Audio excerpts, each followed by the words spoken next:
So I'm going to say a good evening. You're dialing in from Norway, right? Yes. Well, good evening. How's your day going aside from, talking about yourself and your book way too much? No, I enjoy it. We're literally just starting the whole book campaign, which is fun now because it just means that the book's done and now we can, get into the fun stuff. All the creative is done and all that. But tour just started. We're second show right now. It's been unbelievable. Just big, huge production, hmm wild crowds. It's been really, really amazing. So after I hang up with you, I'm going to start warming up and get ready for the show. So the obvious answer is all my life. I'm going to save you from having to make that joke, but how long did it take you to write this book? I mean, the concept has been there. Obviously, it's been a dream for a long time. Like I've literally just been throughout my life putting things in a notepad about if the day, but I would say 3 years of just like the actual whole process of just starting it. And then it's been obviously very intense for the last couple months with finishing the manuscript, then hmm doing the audiobook, which I've been doing on tour. Like that literally is getting done tomorrow. So yeah, about 3 years. Was it painful, therapeutic, or both to write something like this? Not painful. I would say one of the hardest things I've ever had to do in my life just because of, what makes the cut, what doesn't, then hearing your life in a book and all of that stuff. It's really overwhelming in the best way, but definitely the hardest thing to ever do, especially when it's like in the creative beginning part, there's no pressure, but then when you get a publisher and there's deadlines, then it gets really real. But like I have such a great partner. Jason Pettigrew is my partner in this, my writing hmm partner, somebody who's interviewed me my whole career, so we felt very, very comfortable. And like this book was basically written with like all interviews. The way we wrote this book was he and I would get on calls for hours every week. And then that turned into, okay, I started laying out the chapters. Then he'd go in and pull parts and put them into, writing. And then I would get in there and write and stuff. So it was just a lot of this back and forth stuff. And then obviously we brought in a copy editor at the end because we were just so attached to it. We wanted an outside perspective just to make sure it made hmm sense to everybody else that was reading it because we were so, deeply, attached to it. And then it was like, okay, now I have to do an audiobook, which took me about a week. It's like 5 hours. Um, and then I edited all my own stuff, recorded all my own stuff in literally a hotel room. And then we had, for all the special guests that are in the book, we had a male and female do their voices because that would be strange for me to be doing that stuff. So yeah, the audiobook is super awesome. It came out great. That was something that was a bit nerve-wracking to have to do, and because I've never done anything like that in my life. But like Right. once I got in the flow, it started happening. And then it was just fun, honestly, to go through like there's a very extensive photo library as well in it. So going from childhood photos to current day, making sure that there's pictures of me with all the people that are special guests in the book and all that kind of stuff. I want to come back to the childhood stuff, but it sounds like what you just said between stuff that didn't make the cut and stuff that's been going on because of this farewell tour, etc. You could do a second book if there was time and demand. You know what's crazy? Like getting into doing interviews now and certain questions that have been asked, like I started literally jotting down. And I literally said, like, when I was all stressed out, when this was all like deadlines, and I was like, don't ever do a book again, just like in my Yeah. own little, literally, I have a notepad of like stuff I left out, like a Prince story came up the other day that I totally did not put into the book, but there's only so much you could put in. We also didn't want to turn this into like a 400 page insane book. This is like coming in at 152 pages. So it's a great weekend, read, exciting, fun. We just kind of wanted to keep it more in the short and sweet side, but really pack everything into it. But yeah, as I'm doing this, I'm starting to jot down stuff that I'm like, oh, I forgot this story or that story. So yeah, there could be. And when all this was going down, it was really special because it was like some was ending. What was next? Then the Electric Callboy thing started happening, but I wasn't in the band yet. So it was just like you're kind of going through that roller coaster of that, which was cool to just have it in a book. And like at the end of the day, the thing that means the goal of this book is obviously what I do at my workshops, and having that message be accessible for everybody around the world about Yeah. wellness, mental health, try to inspire people, offer resources, all of that stuff, hardships, and it's for people that are not even, they don't have to be drummers. Of course there's drum stuff in there, but that was like a big goal, is to just have this be accessible. But for a personal thing, I was like, this is so cool for my kids to have, when Hmm. they're older, to just be able to read this about my life and share it with their kids. Like that's a personal, special thing to me that I've kind of taken away from this. You brought it up before I could, the workshops, and the significance of that is that a lot of people being in one of the biggest rock bands out there would just go, that's my job, that's all I do. But there's the book, there's the workshops, there's the solo singles, the collaboration singles, et cetera, that you've been putting out the whole time you've been hustling. Is that long term what you hope to be doing, where you have 5 jobs, or is that just organic and or out of necessity? I mean, it's just me. It's just how I've been. I think that's just the New Yorker in me. It's just always how I am. I'm just always inspired and just have so many creative passions and things that I want to, get out. But I will say now, with a family and all of that, it's to a point now where it's like, certain bucket list things, like this book being a big one, has been Hmm. checked off. I really, now that I'm embarking on a very long world tour with Literature Callboy, I really just want to focus on that family. And then obviously the workshops are at a place now where I'm not touring it. It's one-off events, which are now like the book tour, which is so cool. Like it's literally my workshops, but there's like the book element to it. Right. And just really maximize and prioritize, family time. That's like my big focus, and not kind of be as all over the place as I've been, because, it's getting to a point where like my kids need me, and I'm acknowledging that. So it's like getting them out on the road more, and then when I'm home, being more present. Obviously a work in Yeah. progress, but that's kind of where my head's at with getting through, the new year. Like all this happened, I had no idea I was gonna be an Electric Callboy. Some 41 ended, and I went into survival mode and like filled my plate. Then Electric Callboy happened. So like I just got through kind of like finishing up my commitments before I knew I was doing Callboy. So now that I'm, it's like, it's Callboy, family, fun book, promo stuff and workshops, but at a slow space. You called out a minute or two ago about being a New Yorker, the New York mentality, but hey, you're a Canadian Music Hall of Famer too. So you get to play both cards, I guess. Yeah, that's still, I can't even believe that's a thing. Yeah. So when I said that I wanted to come back to childhood, dialing in here from Long Island, I know from an old interview that I did with you ages ago Hmm. that you're never going to remember. You No, I remember mentioned, you. I totally remember that. And my manager loves you. He loves your podcast. He was like stoked on our publicity team that landed. He's like, I you're love that. Good, good one. You're too kind, but I wanted to focus on your Uncle David's band, which was one of your first gigs. And Yeah. that's one of those huge bands from Long Island that wasn't huge on Long Island and Long Island doesn't really know. And then in Europe was huge. I'm curious, what are some of the venues that you remember playing, or some of the studios you remember playing with Virgin Steel? So again, I was 21 or 22 is my first like tour, being in like a band, and we were supporting Hammerfall, who's from like Scandinavia, and that's where the Yeah. tour started. So they're massive in Scandinavia, and it was arenas and massive production, and the whole deal.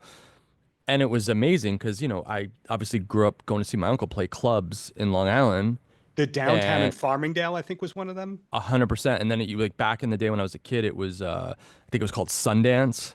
Oh, yeah, in Um, Bayshore. Yeah. yeah, totally. I mean, they like I wasn't allowed to go to the actual shows. Like they would bring me to sound check, and then I'd have to leave, when it opened up because it was a bar. But yeah, so then to be over here on my first tour, it was the best experience. But also, I talk about this in the book and stuff. Like it ruined me because I was like, oh, this is how touring is. You just play sold out arenas and you have road crew and production. And then I moved to LA, and it's like, you got to get in a van and trailer and do everything yourself. But it's great. Like I paid my dues. I kind of started in the dream situation, then had to really, because that wasn't, obviously it was my uncle's band. It's what he built. Then when I was on my own, building my own career, I had to start from the ground up and build it. So now to be back, in arenas, it's like I'll never forget, my first tour and seeing my first shows in arena. So it's always such a full circle, amazing moment to reflect on. The book does talk about that early show with Motley Crue. Is that the Nassau Coliseum? Yeah, now so and I just saw it's funny you're talking about like Long Island bands. Like we just did festivals, Electric Callboy with Dream Theater, and like obviously they're Long Island royalty. And I just saw they played Nassau Coliseum and they're like bucket list. I've never played there. I've seen that was my first show that I'm doing what I do now because of that first show, seeing Ozzy and Motley Crue there. But like, I've seen Metallica multiple times there. Dio. I mean, the list. Back in the day when WWE was WWF, saw Yes. Hulk Hogan and Andre the Giant fight there. I mean, just you name it. Ringling Brothers Circus. Like my parents were rad. They would always take us to shows and events. And now I haven't been there, but I know it's like been all remodeled and it's super nice now. And then there's even another arena now and that they have in Long Island. That's Yeah. we have two now. But I'm If gonna go back for the holiday around the holiday time. So, um, you know, I'll see what's going on there. But I'm actually, believe it or not, I'm doing like a book workshop event for the New York Giants when I go home in December, which is pretty Wow. amazing. With the School of Rock kids, we're gonna do like a pre-concert, me and all the kids playing like a set together, which is insane. Well, my follow-up Long Island question to all that is I like to figure out now, clearly you had a job in being a drummer from a younger age. Some people Hmm. it becomes their job when they're 25 or 30 years old. You got started a little earlier with all that. But were you going to punk rock or DIY shows, all ages kinds of punk shows in your Long Island upbringing? Not punk, hardcore. So I was in the whole when I was in high school, I was in that whole Long Island, New York hardcore scene. At the Roxy in Huntington, it was hardcore marathons every Yeah. Sunday from noon to 8 p.m. at night. So I had two different bands, and sometimes I'd play with both bands at those, venues. Um, so yeah, that was the scene that I was in. But I was also in the cover band scene that I started in high school, where I was underage and I was working professional cover bands. And like the big cover band that I wound up getting in out of high school is called the Zoo. They're still a band. They're still Oh, doing it. wait, You to know? interrupt you, you were in the Omnipop bands. Yeah, 100%. Wow. Okay, so it's you in 9 days, and there were some people who made it out of that scene. Absolutely. And like, yeah, I did it, and it was cool because I did it young and that was like boot camp, playing 3 hours a night, all this music, doing then sometimes we get hired to do weddings or private events. So that was like really like, put in the work and training me for just so many, situations. But like, then I finally realized, okay, I don't want to play other people's music and I don't want to play to blackout drunk people till 4 o'clock in the morning. Like this is Yeah. not like it was great to do it, and that was my job when my friends were working at fast food places, miserable, making no money. It was like it was a great job, but I realized like I need to get out of this before it sucks me in. And seeing so many other friends, get maybe a record deal or something happen, and then it would not work out, and then they'd go right back in the cover scene and just be like so jaded and I just always was like, especially when I moved to California, I'm like, I can't come back and be in the cover scene again and repeat this cycle that I see. So like that was my motivation to make it out in California, and here I am still in living in California for over 20 years now. Before I bring back to the book in the future and let you go, the tying in with the cover band thing, that means that you played Mulcahy's Oh and yes. Dublin Pub and those kinds of places. So Dublin Pub, I had residencies there on Thursdays, on Sundays. That was the last cover gig I ever played was the Dublin Pub. I talk about this in my book. Loaded my drums in a U-Haul, little mini trailer at 4 a.m. and drove to California. And so the Dublin, which is now I heard it's like a fast food place or something. Torn Uh, down. Mulcahy's is still there, and they do emo Yes. night there. So I do a lot of emo nights whenever I can. I was like, I got to do an emo night here because this was a place I used to play when I was like underage, even.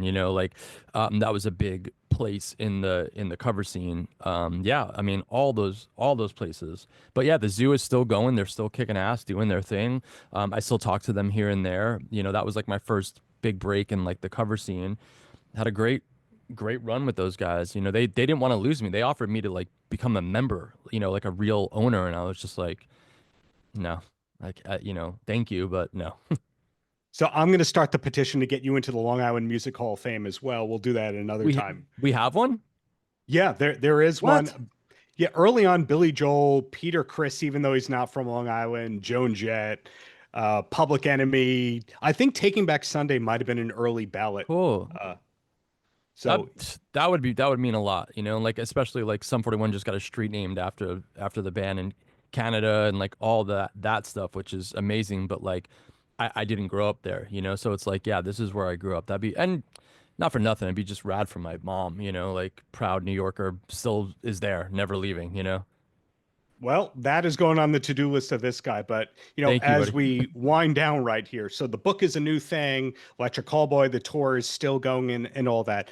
It sounds like the next few years of your life, whether or not stuff is announced, you're pretty occupied, that you kind of went from what am I going to do, Sum 41's ending, to there's too much to do. Am I right about that? Yeah, at like for a couple months now, it's just like the book with workshops, which is very, manageable and fun, and then this callboy tour and family. And even though this is a world tour, that's just we're on night 2 now. The schedule is still so tame compared to Sum 41, what family put at the focus of, making sure there's enough family breaks and all that. So that's a win for my family, which I'm going to see them soon. They're going to join me in London, which is pretty amazing. Great. Well, my last question ties in with the book and what we're talking about here, which is wellness, which clearly is a big priority of yours beyond family. So, how do you decompress after playing an arena show? And I'm sure that's evolved over the years. It is, since the Sum 41 final tour, it's the same. Um, I go directly from, basically being in war on stage. It's for almost 2 hours, just this insane experience, directly into an ice bath for 3.5 minutes. And that's how those 3.5 minutes are like going from just that insaneness to just that's my meditation, stillness, to just, you're stuck there. You're in this environment, and it's so good for my body, for my wellness, and then it's like go to bed. If I have a little bit of adrenaline, still read a book for a little bit, but like that's how I wind down, in like the most healthy, awesome way. And it's cool. Like I've just been talking to a lot of other musicians on tour that have been, implementing that into their schedules and stuff as well too, which is really cool to see. And they've made it so easy now. It's like I've got like an inflatable one that we just put in the locker room shower and go right in. Which I had some of the Sum 41 guys would do it occasionally. These guys haven't yet, but I'm still pushing for it. They're getting curious about it. But yeah, it's a really cool, great way to like just throw on some Radiohead or something and just like reflect on the show, take a minute for my wellness, and like just the health benefits, boost your immune system from, getting sick, sleep better, just all of that stuff. Like I do it at home, pretty much just either start or end my day as well. So yeah, that's the only, when people talk about like, oh, what crazy things you have on tour or rock star things, like I just have a little blow up ice bath, which is a very affordable thing to just for wellness. That's my only thing that like is my, and then when we can't do that, I've got like a big igloo cooler that I can just work on, body parts that need it, like arms and stuff and hands. But there's nothing better than just getting into a whole thing of ice and just chilling after the show. Literally chilling. Fantastic. Literally chilling. Yeah. Fantastic answer. Now we know where you're going to be in about 2 hours from now. But the bottom line is thank you for the many years of great art, and really looking forward to what's to come, whether it's you as an author or an onstage person, a clinician, whatever it is, Frank. Looking forward. Thanks. Good to see you again, man. Thanks for having me on. And, Strong Island, baby.